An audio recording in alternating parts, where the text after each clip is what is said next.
আল্লাহর কিতাব। ইনজিল কে আল্লাহ কিতাবুল্লাহ বলেছেন, আল্লাহর কিতাব। কিন্তু কোরআনকে আল্লাহ তাআলা শুধু কিতাবুল্লাহ বলেন নাই, কোরআনকে আল্লাহ তাআলা দুইটা বলেছেন। কোরআনকে আল্লাহ তাআলা বলেছেন কিতাবুল্লাহ, কোরআনকে আল্লাহ তাআলা বলেছেন কালামুল্লাহ। সুবহানাল্লাহ। ইনজিলকে আল্লাহ কালামুল্লাহ বলেন নাই, তাওরাতকে আল্লাহ কালামুল্লাহ বলেন নাই, কোরআনকে আল্লাহ তাআলা কালামুল্লাহ বলেছেন। কোরআনকে আল্লাহ তাআলা কালামুল্লাহ কেন বলেছেন? কোরআনকে কালামুল্লাহ বলার একটাই মাধ্যম, সেটা হলো কালামুল্লাহ। কালামুল্লাহ মানে আমার আল্লাহর কথা। কার কথা? কালামুল্লাহ মানে আল্লাহর কথা। কালামুল্লাহ আল্লাহর কথা। অর্থাৎ কোরআনে যেই কয়েকটা শব্দ আছে, যেই কয়েকটা আয়াত আছে, প্রত্যেকটা কার কথা? আল্লাহর কথা। কোরআনে যেই কয়েকটা আয়াত আছে, শব্দ আছে, কোরআনটাই, কোরআন পড়া মানে আল্লাহর সাথে কথা বলা। কোরআন পড়া মানে আল্লাহর সাথে কথা বলা। এজন্যই কোরআনের আল্লাহ তাআলা নাম দিয়েছেন কালামুল্লাহ।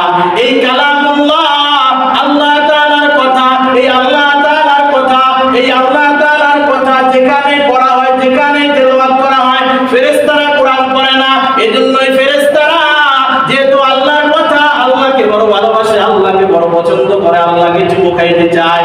এজন্য উম্মতরা যখন কালামুল্লাহ আল্লাহর কোরআন পড়ে, আল্লাহর কোরআন পড়ে, তখন ফেরেশতারা ওখানে এসে বসে যায়, শুনতে থাকে। আর ওই যেই বান্দা কালামুল্লাহ, যেই বান্দাই কালামুল্লাহ তেলাওয়াত করে, কোরআন পড়ে, আর ওই ফেরেশতারা তার মুখের উপর চুমু খায়। সুবহানাল্লাহ।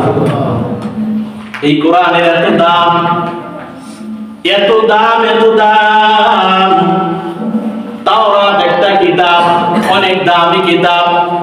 এই তাওরাতের এক পৃষ্ঠা কত দাম, তাওরাতের একটা আয়াতের কত দাম।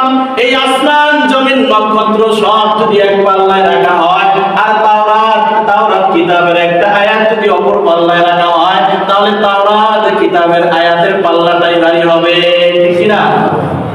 তাওরাত কিতাবের আয়াতটা ভারী হবে না? জাবুর কিতাব আল্লাহর কিতাব।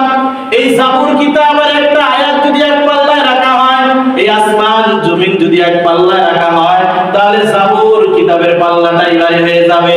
সুবহানাল্লাহ।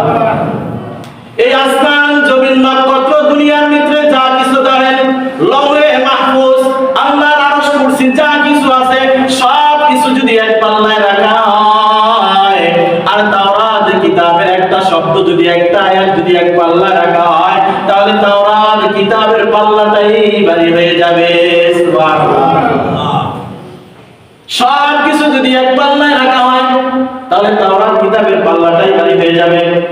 তবে এই তাওরাত কিতাব এক পাল্লায় রাখলেন, জাবুর কিতাবটাও এক পাল্লায় রাখলেন, ইনজিলটাও ওই পাল্লায় রাখলেন, সহিফার যত কিতাব আছে সব ওই পাল্লায় রাখলেন, আসমান জমিন ওই পাল্লায় রাখলেন, আরশ কুরসি কলম লৌহে মাহফুজ যা কিছু আছে সব কিছু ওই পাল্লায় রাখলেন। এই আরশ কুরসি যা কিছু আছে, তাওরাত জাবুর ইনজিল কোরআন আল্লাহর সৃষ্টি যা কিছু আছে, সব কিতাবগুলো এক পাল্লায় রাখলেন। আর আল্লাহ তাআলার পবিত্র কালামুল্লাহ, ওই কালামুল্লাহ, ওই কোরআনটাকে এক পাল্লায় রাখার দরকার নাই। ওই কোরআনের ভিতরে আল্লাহ তাআলা ওই কোরআনের 114টা সূরা পড়ার জন্য শুরুতে ওইটা ঢুকতে হয়, তার নাম হলো বিসমিল্লাহ। ওই আল্লাহ তাআলা কোরআন এক পাল্লায় রাখার দরকার নাই। আল্লাহ তাআলা বলেন, আমার যে কোরআন পড়ার জন্য যে বিসমিল্লাহটা আছে, ওই বিসমিল্লাহটা যদি অপর পাল্লায় রাখো, তাহলে ওই বিসমিল্লাহ